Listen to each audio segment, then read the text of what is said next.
Luke!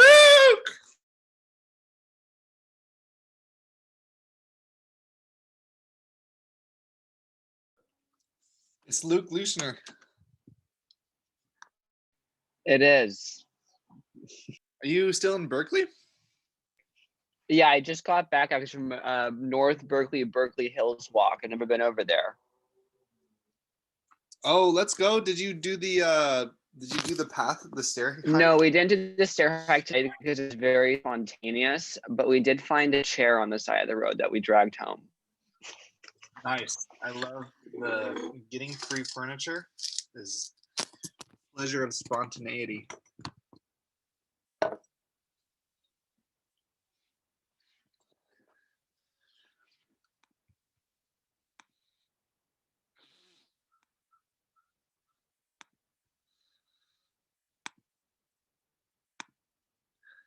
Okie dokie.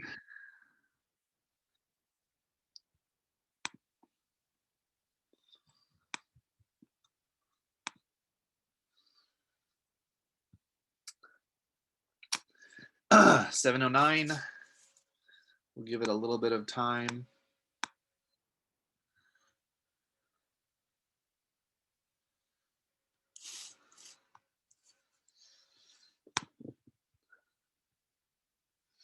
Wow, holy cow, it's still light out.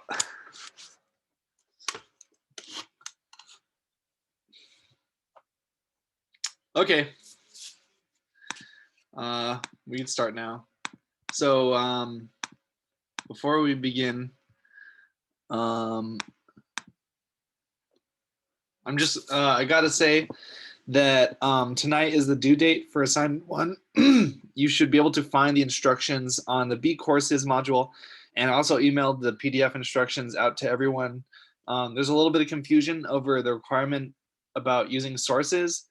Do use sources. They don't have to be strictly academic. News articles definitely count.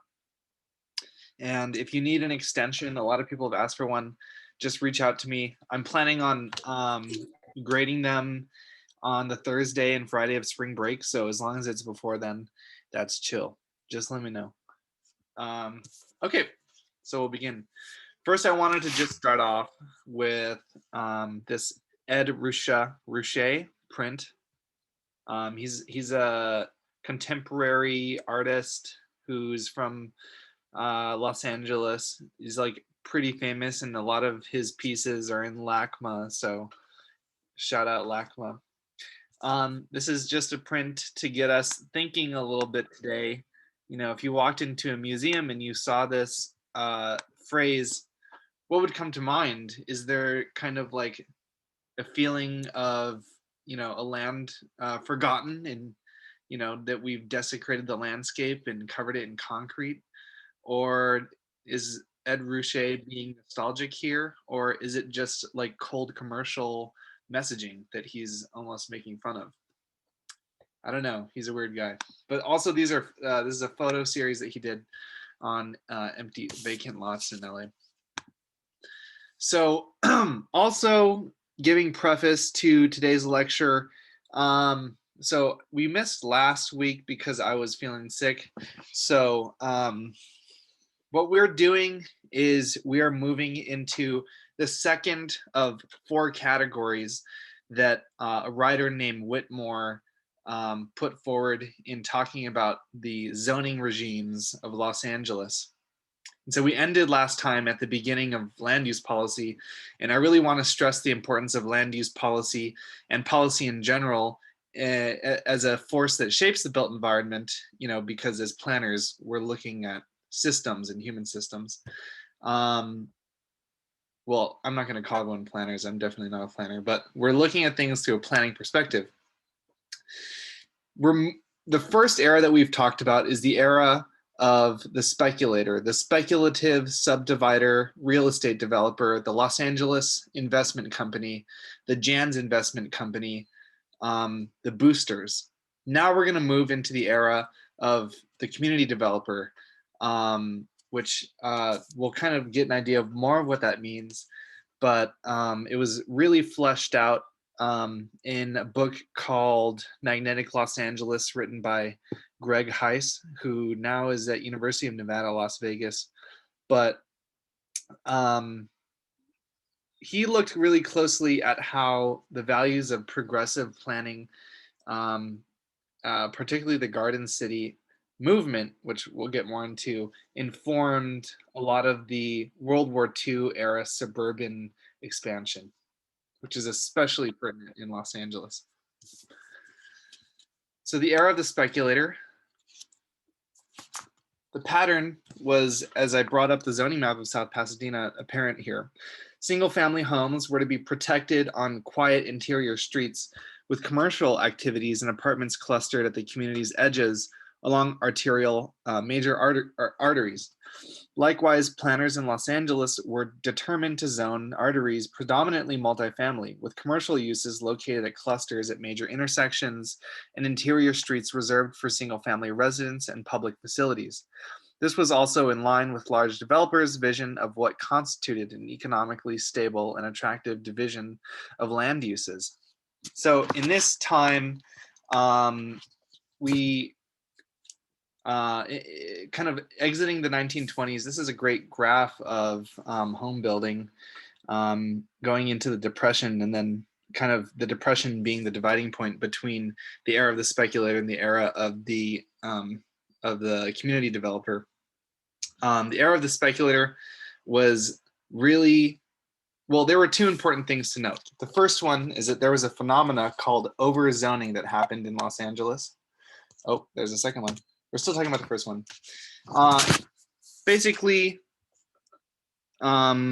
city council members, because they were not allowed to associate themselves with party affiliations, would really rely on kind of quid pro quo relationships with developers and other commercial interests to gain favor.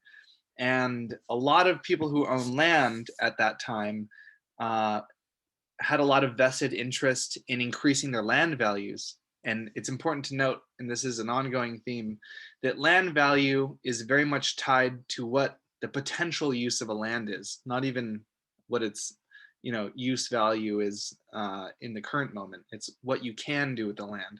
So if you have a piece of land and you can build a residential bungalow on it, it's worth, I don't know, at that time, like $2,000. If you can build a warehouse, an industrial warehouse, a commercial use, it might be worth 300 times that, $6,000. So there was a great incentive for these developers, landowners, to convince council members to upzone or zone their pieces of land for commercial use as opposed to residential.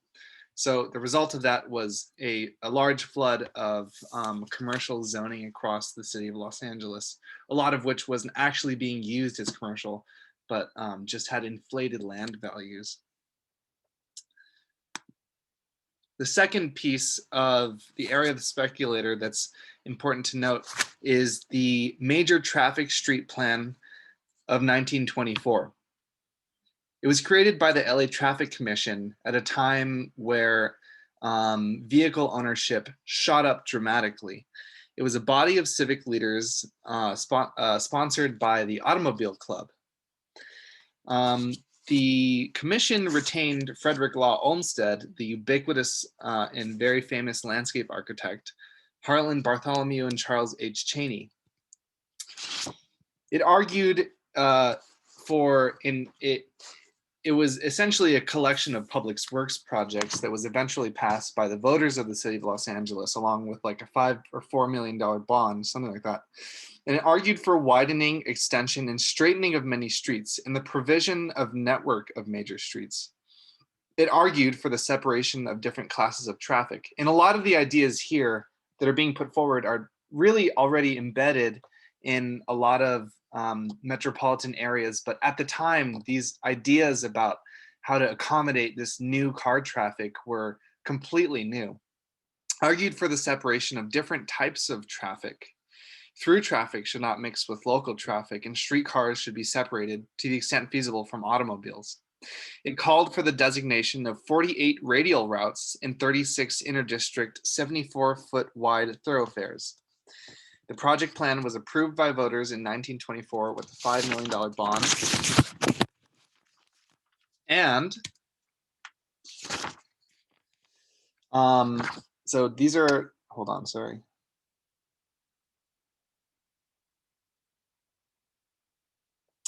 So a recommendation of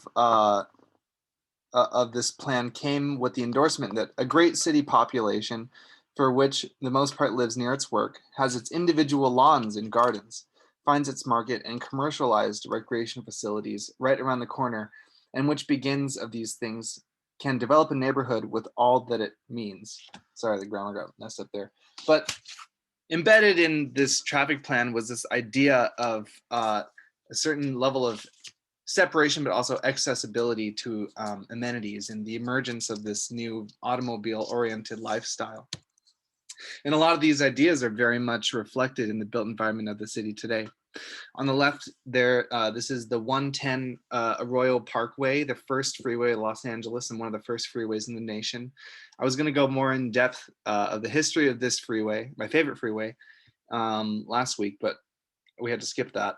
And on the right is a recommendation for street widenings on Wilshire Boulevard, one of the most prominent and really important in terms of urban design commercial corridors in the city. It runs east-west from the west side of downtown, if you're familiar. Does anyone have any questions?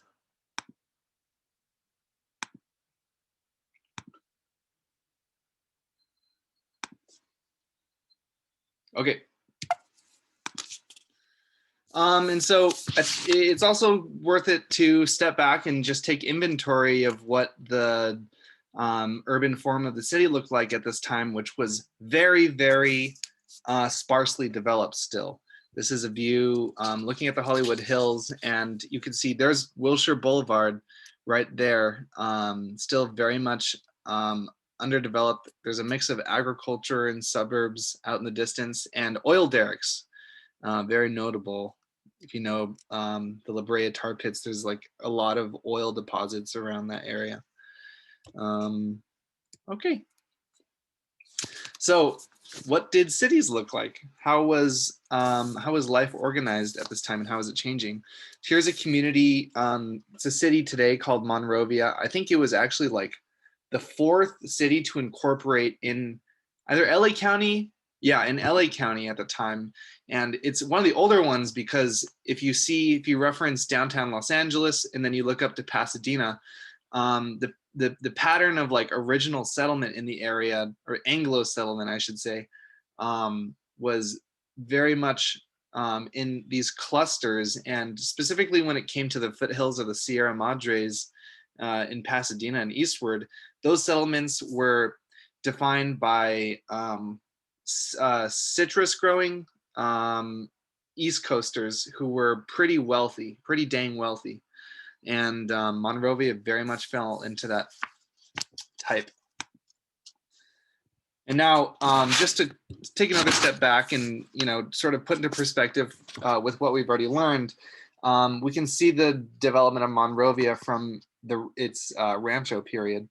Back in the 1800s, the land that had become the town of Monrovia belonged to two ranchos, the Rancho Santa Anita and Azusa de Duarte, which met at its present day on Norumbega Drive.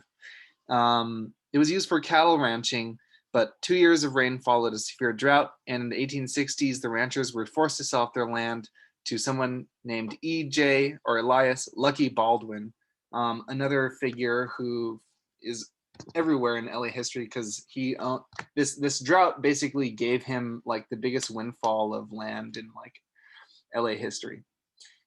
He later sold it to William Monroe, the founder of Monrovia, who bought 240 acres in 1884, and Monroe created a 120-acre town site at Orange, now Colorado Boulevard, and Myrtle Avenues. The lots went on sale in 1886, and from there, moving into the era of the community developer, you also see the pattern of land uses that we're now familiar with develop of commercial at heavy arteries and single family residential in more minor streets.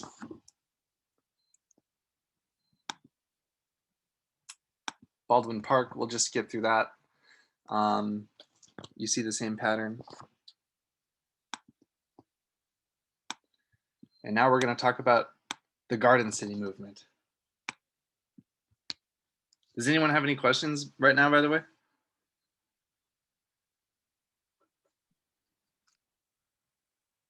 Yeah, I guess something just crossed my mind. I remember learning that like a big portion of like the oh well, I think I might have just answered my own question. I just put two and two together and I realized I was recalling that like a lot of like the interstate highway system came about like during the Cold War, I think, or something like that, to like make sure that like big gnarly armaments could be moved far distances. And I was going, wait a minute, this seems like it predates all that, but I'm realizing this isn't an interstate, it's like an intrastate inside of the state highway. So I guess I just answered my own question. Yeah, I think the interstate highway was like, it was sparked by the National Highway, I don't know, it was like the National Security Act of like 1950 something or whatever. And that was like, had to do with creating a system to like transport weapons like between states. Yeah, I mean, a lot of the interstates like in LA, they go through metropolitan regions, the city centers, right? Like, and then if you look at where those highways were placed, they followed patterns of already pre-built highways at that time, or like major thoroughfares that were just raised. A lot of communities next to them were also raised, or even low income communities were raised, and then those highways were built along there. Like, for example, the I-5 just east of Elysian Park is what that was already like an established route along the western edge of the LA River that was then turned into an interstate. But yeah, I think that mostly happens later. But like all the transportation, the interesting thing is all the transportation patterns, the palimpsest, as Rainer Banham called it, was very much already in place at that time. And I'm kind of going through this fast, but oh, wrong way. There's a lot of really relevant pieces to the traffic plan of 1924. But one of the things that is really important to discuss is that in, I think, the same year, there was also a ballot measure to create a system of elevated train or like streetcar lines that went above the city, which was not passed by voters because this plan, well, there were a lot of reasons, including a lot of like political tensions between the Southern Pacific and other rail companies.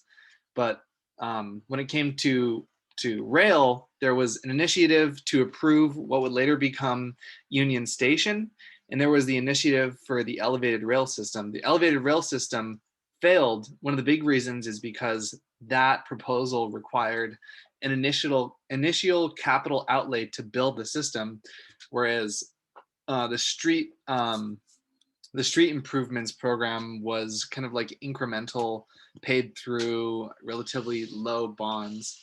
And it really laid the ground for it almost, if you look at the map to the right, these dots represent population density of the city at that time. And you could see, most of the land was like not densely populated. So what these street improvements did is they really created new arteries for growth to be directed in. The relevant one, which we'll be looking at, is the south. I don't know if you can see my cursor, but this artery right here that will later become Leimert Boulevard going southwest.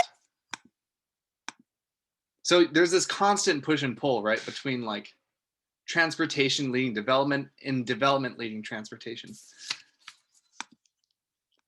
And there's no easy like horse and cart relationship. Okay, so the Garden City. So I think last time we talked about, in regard to zoning, we talked about City Beautiful, and now this is another sort of like, if planning had an AP class for high schoolers, this would be one of like the obligatory gotta cover it sort of factoids, right? So there was a guy named Ebenezer Howard from Britain, and he had an idea that in order to solve the problems of congested, disease-ridden city centers, he would create these circular garden cities that basically at their core would have green, public, open space, and the nuisance uses of industry, rail, highway arteries would be at the edge of these cities, and they would cluster with one another. It primarily, this movement was born in Britain, and it was very much an English response to English urban conditions, but it moved to the US first to the East Coast. This was the famous diagram that Ebenezer Howard made, and you can kind of see like in the outer regions, it's very much like agricultural. I think this like yellow loop around the outside is a railway line. Inside that, you have houses and gardens, a grand avenue, Crystal Palace, and then I don't know what that is, a Central Park, and then radial boulevards. You know, this kind of like radial shape is very much also like reflected in like a lot of like planning practices at the time, like Washington DC, you know, Radburn plans in Chicago, but I think that was him. Anyway, yes, it was influencing the thought of the day. And one of the most relevant examples of this philosophy can be found in a community development that's still around today. It's just, let's see, I think the street, the east-west street on the north of it is Obama Boulevard. It's like a little bit northeast of Culver City, at the northern edge of the, I should have put a map in, but the northern edge of the foothills of Baldwin Hills. It's called Baldwin Hills Village. Let's see. It was designed by this dude named Clarence Stein, who was very influenced by Ebenezer Howard. He would later call this development like one of the most he later said it was more important than the stuff he built in New Jersey, which is what most people look at, which is a pretty big deal. And it's like a really low-key like historical landmark in LA that like not a lot of people know about, but it's a big deal, right? And what they were trying to do is at the end of the Great Depression, they wanted to build a community that would create affordable housing and kind of like enhance a sort of like shared civic identity amongst its residents. And notably, it was multifamily housing. These were apartment buildings that were put in what is pretty much a super block park. There are no streets that go through it. It's a collection of mid-century like wooden apartment buildings. And then it's important to note, all of the automobiles and parking were kept at the periphery. I really recommend you go if you're ever in LA and you just like have a picnic in the middle of it. It's pretty cool, and it's like open to the public as well. Let's see. Didn't write a whole lot of notes about it. But yeah, it was very much reflective of the Garden City. And so the philosophy leads us to another notable subdivision community building project in LA called Leimert Park. You might know about it now. Oh, sorry, I should pause. Does anyone have any questions? I have a quick question. with Yeah. the Ebenezer Howard's like vision, was there any sort of plans for development past the initial circle where there was like pastures and stuff, or was that area supposed to be sort of kept intact? Do you know? I don't really know. I don't actually. Oh gosh, I keep saying going the wrong way. I have no idea about what this is, honestly, but the idea that spread was that this idea of how to form a community, specifically at the level of the neighborhood. I don't. So at some point, his ideas were very different than how they ended up being implemented in American suburbs. He was envisioning something at the metropolitan scale. The way that these ideas were implemented were at the neighborhood social level, which the neighborhood really became the unit of concern for politicians, technocrats, and planners. And you kind of see this trickle down in the form of the Baldwin Hills Village.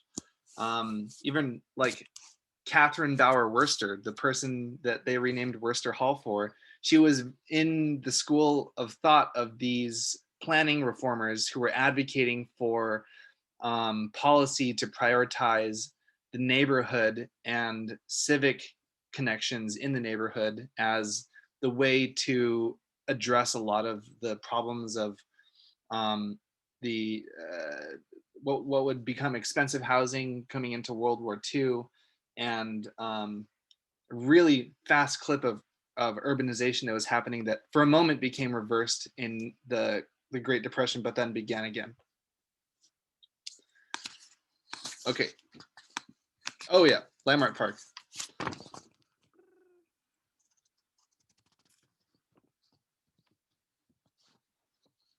Okay, wait. So, oh my gosh. The era of the community builder.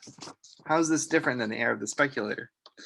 Gordon G. Whitnall, an early proponent of regional planning, that's not a word that you hear associated with LA often, and later secretary for the Regional Planning Commission and director of the City Planning Commission, promoted LA as a new kind of city. Speaking in Los Angeles before the 16th National Conference on Planning in 1924, he said, "We find ourselves in the peculiar position of being a community in its inception, and yet, with a fair realization of what the future holds, this knowledge places us upon our shoulders an obligation to prevent the recurrence of those mistakes which have happened in the growth of the metropolitan areas of the past." Oh, this should go with this slide. "We know too the mistakes that were made in the East. We still have our change if we live up to our opportunities of showing the right way of doing things. It will not be the West looking back to the East to learn, but the East looking to the West to see how it should be done." So as we're moving into the era of the community builder, something really important to keep in mind is that this is really when Los Angeles changes from the urban aberration to the typology, the exemplary city of the American 20th century. So sprawl was very much intentional in that way. Oh, sorry, my notes are kind of mixed up. Leimert Park. Okay, we're back to this. In 1927, Walter Leimert bought land from, once again, our friend Lucky Baldwin. He teamed up with the Olmsted brothers. Oh wow, we heard that name a lot now. For the layout of this latest subdivision. The beautifully designed Leimert Park was touted as being the intersection of 5 major boulevards and square in the path of Los Angeles's march westward toward the sea. Remember the traffic improvement project? There was the westward march because city planners made it so. In an LA Times advertisement, he wrote, "I have now for the first time permitted my name to be applied to a subdivision. I do so because I'm 100% convinced that the 230 acres I have purchased present a magnificent opportunity for the creation of a beautiful and highly successful residential and business development." And it included amenities. This is also a significant thing that makes it different from the kind of Los Angeles investment company subdivisions of the turn of the century. It included schools, It included a nearby business. It included this weird thing that preceded strip malls as we know it today called a drive-in market. It included landscaping and tax assessments that would make residents voluntarily pay to maintain the landscaping. And it included racial covenants. This is really important. And this is the really, really dark side of the kind of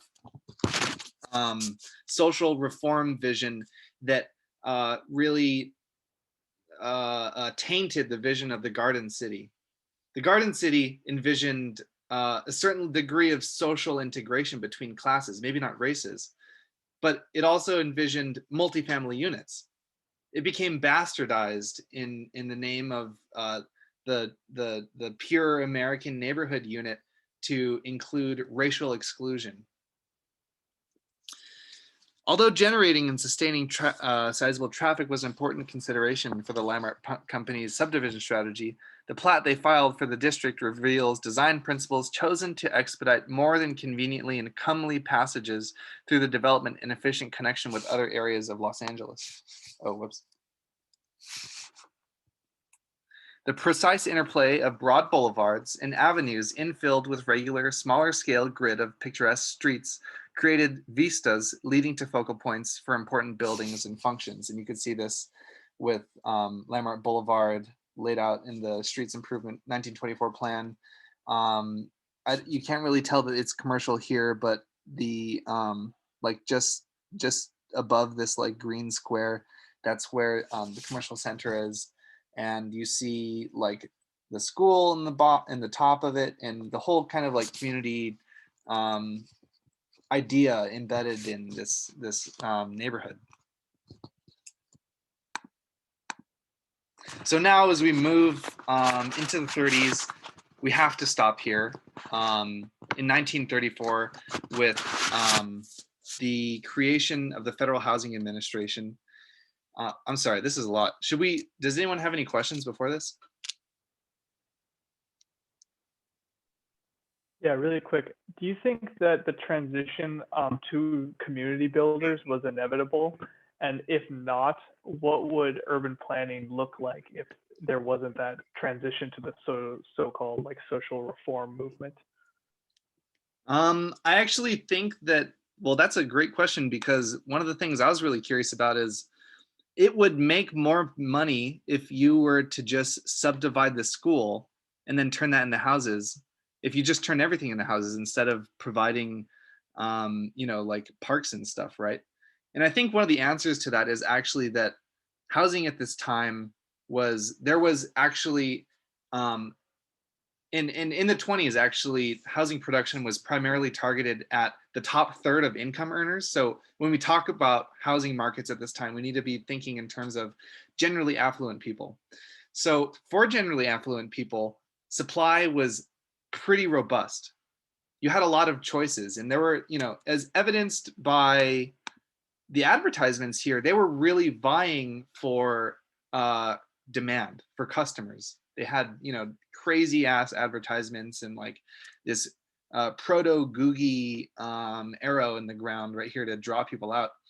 And in order to attract people, they really had to sell the vision of why you would live here, much more so than just here's quality housing that you can occupy in order to be in proximity to your job. It was really selling a vision for what American life can look like. And I think providing those amenities was one of the biggest ways to attract that base.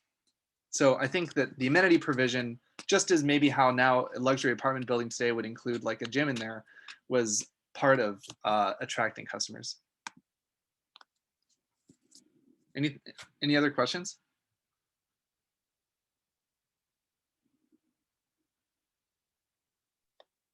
Just to clarify real quick, so Leimert Park was sort of like an example of like a later Baldwin's Garden City sort of project, right? It just sort of took the ideal of Baldwin's Park into this like sort of racial place, what with its inclusion of like racial covenants and stuff like that, which weren't really part of the original vision. Yes, I should clarify that. So the timeline actually doesn't match up. Baldwin Village was envisioned, so it was conceived of at the tail end of the Great Depression.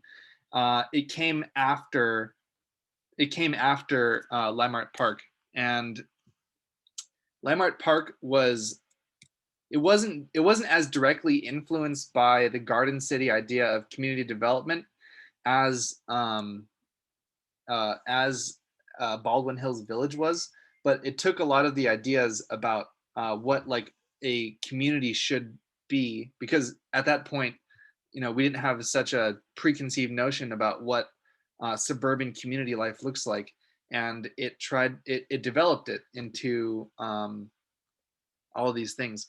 And I have to, for full transparency too, I'm probably, historically speaking, totally mixing up the two movements, which overlap probably a lot, of the 1920s era American progressive reforms and the influence of the Garden City movement in American urbanism as kind of something that came first from Britain. So I think I'm not completely sure, but I think there's some overlap with progressive era ideas of social reform, community building, and the Garden City ideals. But that's totally good idea. Okay, so before we move more into suburban expansion during World War II, this is something that everyone should really know. I'm really surprised they didn't teach it to me in high school. And this is a policy that I think single-handedly is one of the largest contributors to systemic racial inequality today. And it's a practice called redlining. And what this is in the Great Depression, FDR created the New Deal. And in the New Deal, part of stimulating or stimulating the economy was to also stimulate homeownership. And one of the ways that the New Deal did this was the creation of a new federal agency called the Federal Housing Administration. And the Federal Housing Administration's role was to rethink, was to somehow make it so middle income Americans could afford to buy a home, not just the top third of income earners. And so what they did is, this was the creation of the 30-year, what's called an amortized mortgage. Before this, mortgages were, the interest was high, the loan might be 5 to 10 years. The idea of owning a home was that if it's cheap, you pay what you might pay in rent for a 5-year period, and it was very risky. And then if you're done with it, if you made it through, then you'll own your home. The amortized mortgage was an invention to a sort of a financial innovation to make paying off a mortgage really, really, really cheap. And the primary way this happened was through the Federal Housing Administration giving insurance to mortgages, meaning that if I were to buy a home and if I lost my job, all of a sudden the bank would instead receive insurance money from the Federal Housing Administration. And because there's this insurance attached to me as a home purchaser, I appear less risky to the bank, who would then loan to me. So the bank would then be incentivized to decrease interest on loans, make loans much more just cheap in general. It's kind of complicated, but is anyone confused by that? It's pretty much just it's literally a subsidy for homeownerships. So that's what the program was. Now, the federal government, in order to identify areas that they wanted to provide these subsidies to, they created these guidelines and gave them to realtors across the country. And what these realtors did is they went to neighborhoods and they rated the neighborhoods. They said, there were 4 categories: green is the best, red is the worst. And according to what grade the neighborhood got, the Federal Housing Administration would provide loans to homes being bought in those neighborhoods, or they would deny them, wanting to prevent risk on their end. Now, what is risk? This is a description from the redlined area of Boyle Heights east of the LA River, predominantly at this time Mexican, but also Russian, Polish, a lot of Eastern minorities too, before they were assimilated into whiteness. And a major factor that contributed to this idea of risk were racially, quote, racially unattractive elements, people of color. In addition to generally substandard building conditions, realtors were told that they needed to gauge neighborhoods by the people that live there. And so here you can read literally what they thought of Boyle Heights at the time. It is seriously doubted whether there's a single block in the area which does not contain detrimental racial elements, and there are very few districts which are not hopelessly heterogeneous in type of improvement and quality of maintenance. And then so casually, as if this were like, an assessment of like the quality of, wood in a building. They go on, schools, churches, trading centers, recreational areas, and transportation are all conveniently available. And they talk about, building conditions and other stuff as well. And this was done across the country. This was done everywhere. This was done in Berkeley, Oakland, Pittsburgh, Boston, New York. I mean, I'm talking about every single place there were buildings. The Federal Housing Administration looked at who was living there, looked at what it looked like, and then created these grading maps. And according to the grading maps, they would either deny or provide home purchasing subsidies for people.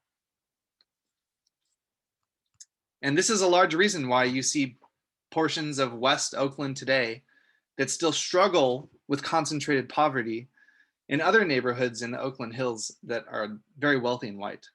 In fact, I think I heard something like a few weeks ago that said that 40% of white Americans can directly trace the beginning of the current wealth they had began to be accumulated with home wealth that was subsidized by FHA loans when redlining was still in effect. So a huge contingency of white people today can trace the wealth that was accumulated, that was catalyzed, because in America, the way wealth is accumulated is through home ownership, to these policies. Does anyone have any questions about that? Okay. So the FHA, the federal government, was really in the business of trying to shape what residential life looked like. And in the let's see, I think this was like 1937. They also 1936. They issued a guideline about what for community developers of what an ideal community would look like, and they were literally design guidelines, still like taking a lot of the social reformist cues from the Garden City movement and making recommendations about what newly developed residential communities should look like, the kind of amenities they should have, the way they should deal with traffic, etc. So this is a community called Windsor Hills that's also in the area we've been looking at. Actually, this is just south of Leimert Park, and it was developed directly after Leimert Park, and it took advantage of Federal Housing Administration loans to community developers, and then they would, the FHA would then approve this community and say, if you move here, I think we'll put like 10% down on your mortgage. I think they would have ads that said 10% down FHA. I think that's what that meant.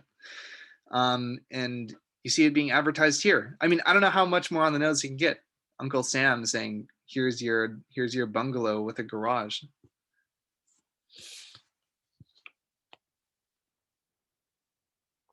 Oh yeah, beginning in 1940, the FHA launched a concerted campaign to promote home ownership amongst the mass of modest income families with $2,500 in annual earnings, sufficient to own a dwelling on a budget of $25 a month. 25. I could buy a sweet green salad with that, man. Like, what? Maybe even adjusted for inflation. I don't know. The era of the community developer. Here we are approaching, exiting the Great Depression in this second, important zoning paradigm that Whitmore put forward. And it's defined by, at this point, now we're into wartime production. So the subdivision, right? The subdivision was the unit of expansion by which LA built itself. And that unit grew a lot larger in World War II. And this is really when we begin to see LA become the archetype of the city instead of the exception. Oh wait, back. Wartime production mobilization. So it's important to note that California and Los Angeles's dispersed pattern actually was a huge draw in locating a lot of the military contractors that generated a lot of the wealth coming into this period.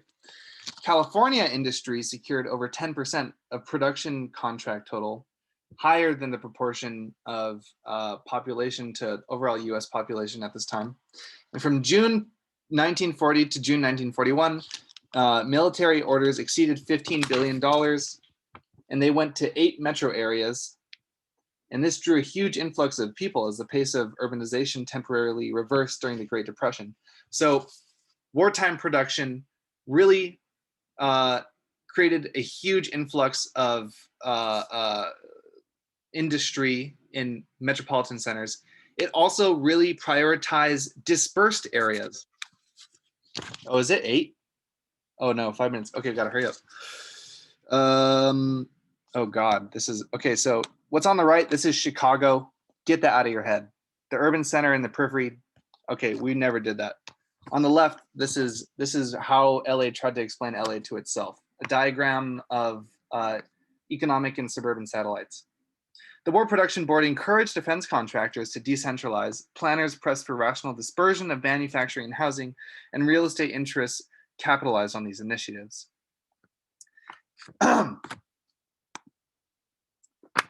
So Greg Hise has a great quote. What was the FHA really doing? What was the relationship between housing and the wartime effort? While these interrelated processes accelerate satellite development throughout the nation, Western cities prefigured future trends. With hindsight, wartime Los Angeles and Southern California region more generally can be seen as predecessors for contemporary metropolitan landscapes. Okay, I'm being a little bit redundant. It's almost 8. I love these photos. I first encountered them in the in an exhibition that was put on by the LA Public Library, I think in 2018. But you often know Ansel Adams, the famous black and white photographer, for his pictures of nature, Yosemite. He also needed money. Photographers at the time made money by being hired by magazines. He was hired by Life magazine to go to LA and document this huge influx of wartime production workers. And he did a fantastic photo series specifically on these new migrant workers who were employed by the aerospace industry in Los Angeles at the time. On the left, you can see 1941, there's a huge housing shortage. In fact, at some points more acute nationwide than the one that we're in now, which is also very interesting, right? And people were living in a lot of temporary shelters, and they would be employed at an aerospace manufacturing facilities around Los Angeles. So another important point to get across is that oftentimes we have a misnomer of why the aerospace industry located in Southern California. People often like to say it's because the topography was conducive to building planes because it's flat and wide, and the climate was also good because it's dry, warm, and it didn't rain. This is another instance of climate being used to explain Los Angeles, and it's completely false.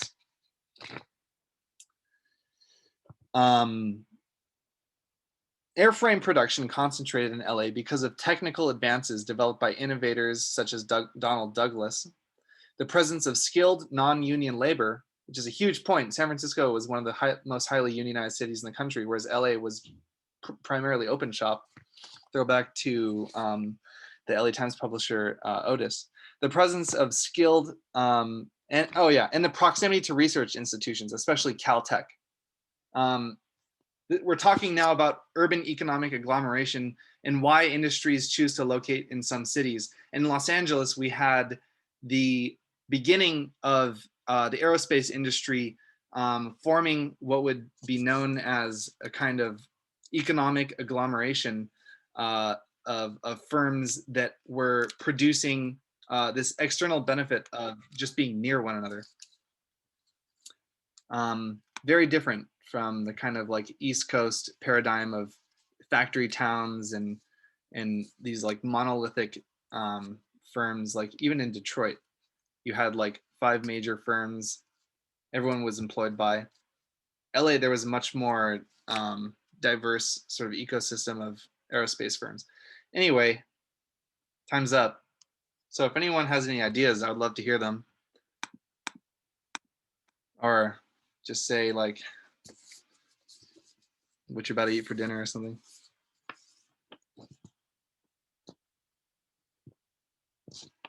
I have a question. Yes. Hi, yeah, so when you're talking about, Village Green and Leimert Park, it's also important to note that those communities, like at a point in time at least, they were predominantly Black. And so I guess, like, I know that they like were white communities and then they became Black communities because of like the Watts riots. And then even though they're not even close to Watts, like, people got scared and they fled north and west. And so, but I guess I'm just wondering if there's any other reason for why those communities had that shift and like why effort was like being put into planning them, why people kind of like. First of all, I'm so glad you're here, Maria. Second of all, yeah, both of these communities are, Leimert Park is considered the cultural heart of Black Los Angeles. So how did it go from, being started out with like white people trying to like create, like quaint schools and, using racial covenants to being a Black community? And you're exactly right. The story is one of blockbusting is the term that real estate would use, and white flight later on in like the 60s. And we'll definitely get into that more and how the racial geography of LA is changing. I've so far had a very bad track record of talking about non-white Los Angeles, which really is the story of most of LA so far. And that's also very much a problem of the literature I'm using to like teach a lot of this, is that it's a story of, I went from talking about the top third of income earners of white people in the 20s to talking about, now we're talking about middle income earners and upper income earners and how that changed for the gainfully employed in World War II. What we're not talking about is what was happening in Chinatown in the 1930s with the development of Union Station. What we're not talking about is what was happening in Elysian Park in northeast Los Angeles in the Pachuco riots during World War II with Mexican Americans. We're not talking about Sleepy Lagoon. We're not talking about Bronzeville, the Black community that used to be in downtown LA. There's a painful amount that I'm not including, but you're completely right. These areas are now like centerpieces of Black Los Angeles.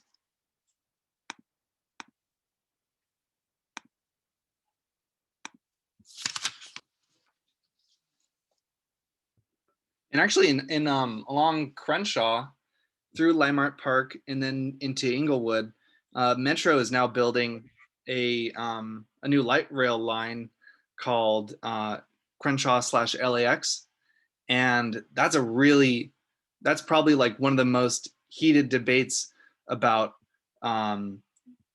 public reinvestment and displacement going on right now in LA. But it's also interesting to point out, like, that line is following the route of the old streetcar right here, you see the dotted line that was later taken out of Crenshaw. Now, you know, what Metro's light rail efforts are doing are really just retracing a system that existed previously.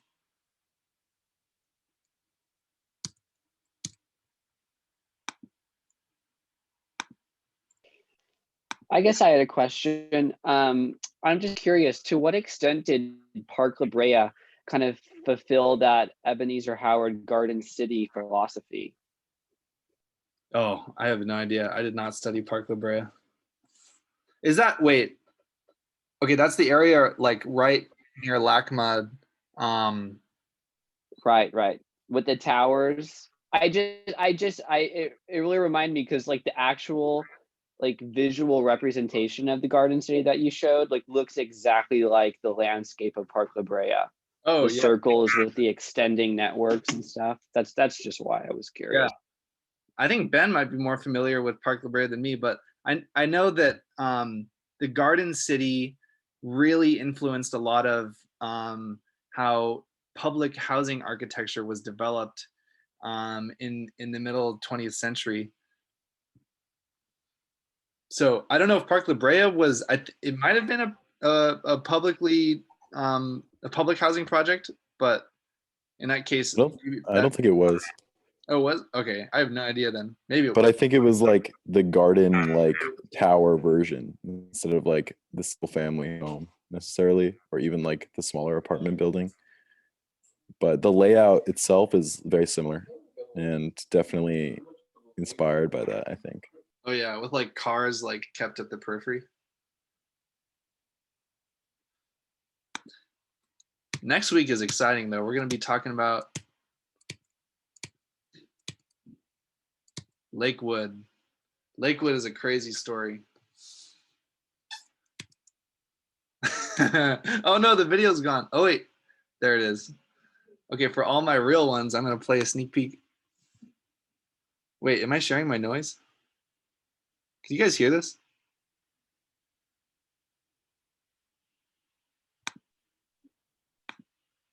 What the heck? Pause, play. Oh wait, okay, it's I don't going. think we can hear anything. For the tremendous development and progress of this amazing area, coupled with its usually pleasant climate, has Oh God. brought a never-ending stream of population pouring into Los Angeles and the surrounding communities. Los Angeles. Mass production of modern houses with liberal financing arrangements enabled many thousands of young Americans to own their own homes for the first time. Near the lake, there now arose a city, built by subdividers who had planned it. Planned it as no other American city had been planned since Lafayette laid out the District of Columbia 170 years ago. Such a city, 8 square miles, 18,000 homes, 140 miles of streets, over 70,000 people. They called it Lakewood, tomorrow's city today. It became world famous. Thousands of houses were sold before they were built.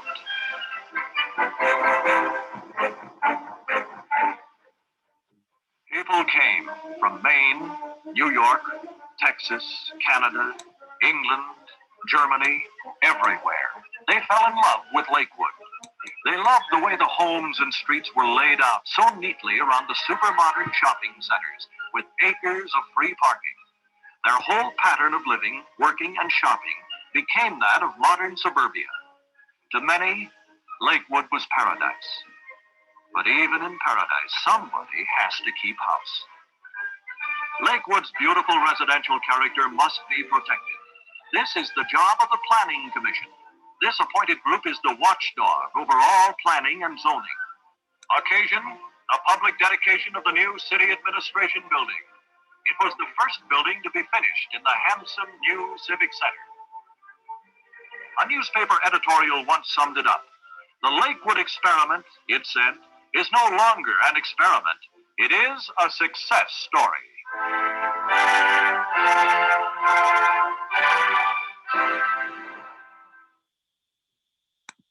Okay. Oh, those are gifts. Okay. Great seeing everyone. Let me know if you like the paper, you need an extension or anything. And I'll see you the week after spring break. What is that? March 29. Oh my god. Okay. Steve. Brennan, what are you eating for dinner? I'm just curious. I don't know, dude. Who's cooking tonight? It's Judah. What is he making? I think What are you making, Judah? Sourdough pizza. Sourdough pizza. Okay, I guess I'm making sourdough pizza. Bye, Luke. Oh, I was just gonna say quickly, you know that architect I was mentioning yesterday, Kreisel, who did the Palm Springs tracks. So my friend Steven lived in Baldwin Hills, and he's a desert landscape. Yeah. I think he actually wrote the historic nomination for it. But sorry, there's someone screaming right now.